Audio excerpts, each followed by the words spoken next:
ఇక ఇటలీలో బయటికి తిరగాలంటే డబ్బులు కావాలి కదా, అందుకే 100 యూరోస్ తీసాం. ఇండియన్ కరెన్సీలో 9500 వచ్చింది. ఇక సబ్వే నుంచి బయటకు వస్తే రైట్ సైడ్లో సరస్వతి దేవి కనిపించింది. ఇందాక తీసుకున్న డబ్బులు ఏమాత్రం ఖర్చు అవ్వకుండా చూడండి, దండం పెట్టుకుని ముందుకు వచ్చేసాము. ఇక బయటకు రాగానే ఇది కనిపించింది. ఇదేంటంటే ఈ ఏరియా నెపల్స్. ఇది ఇక్కడ ఫేమస్ అంటే ఇక్కడ ఒక చర్చ్ ఉంది. దీని లోపలికి వెళ్ళిపోయి ఒకసారి చూసేసి వచ్చేద్దాం ఓవరాల్ కానీ. ఇక్కడ పక్కనే రాయల్ ప్యాలెస్ కూడా ఉంది, అది నెక్స్ట్ వెళ్దాము. చూసారుగా, ఎవరన్నా ఇటలీలో ఫేమస్ చర్చ్ చూడలేదు అనుకుంటే చూసేయండి.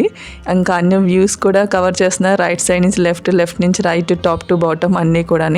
ఇది ఓవరాల్గా చర్చ్ అయితే చాలా బాగుంటుంది, చాలా ప్రశాంతంగా. మనం ఇంగ్లీష్ మూవీస్లో కూడా చూస్తాం కదా, ఇలాంటిగా ఇవే ఉంటాయి చర్చ్ అక్కడ అన్నీ కూడా. ఇక ఇది చర్చ్ బయట. ఎవరికాలు బిజీగా నడుచుకుంటూ వెళ్ళిపోతున్నారు, కానీ కొత్త వాళ్ళు వచ్చారని కింద మీద అస్సలు చూడట్లేదు.